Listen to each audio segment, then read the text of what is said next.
Hello, welcome to Z Marie Design. Let's create a Her Story applique boho bag.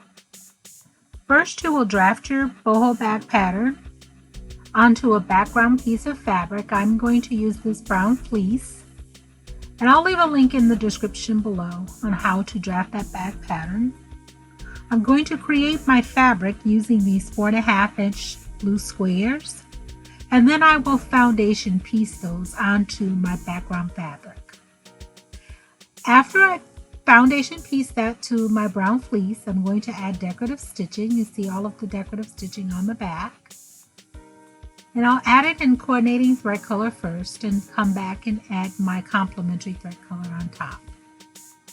I'll create 2 of these bag patterns, one for the front and one for the back.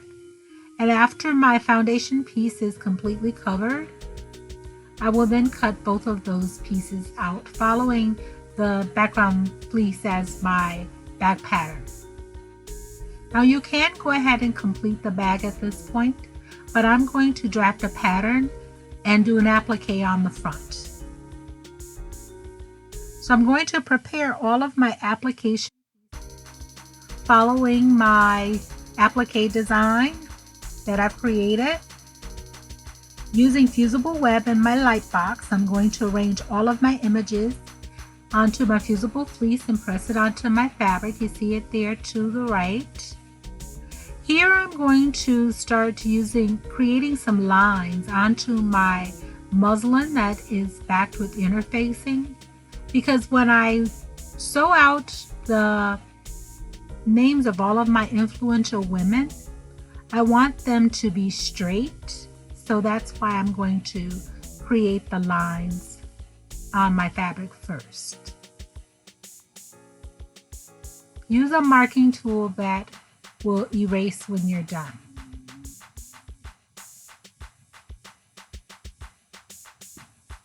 So I'm going to take this to my sewing machine, and I'm sewing on a Bernina 880 Plus. And most machines have letters and you can create words. And I'm going to use my presser foot as my guide, following the lines to stitch out all the names of my influential women. Once I have them all stitched out, I will put fusible web on the back of this, and I'm going to cut these into strips. And then I'm going to place these onto my fabric, on my purse, right on the front. And you see my other image there, and I wanted these names to mimic hair, and I sew those down with a zigzag stitch.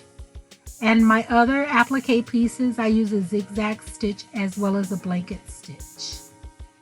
After that's all completed, all of my applique pieces are sewn on, I will go ahead and complete the bag pattern. But I then add some glitter glue to the top of it just to add some bling. And I wanted to mimic the movement of hair. On the inside of my bag, I have an inside pocket and a magnetic snap that completes the bag. Now you can use any names as you stitch these out.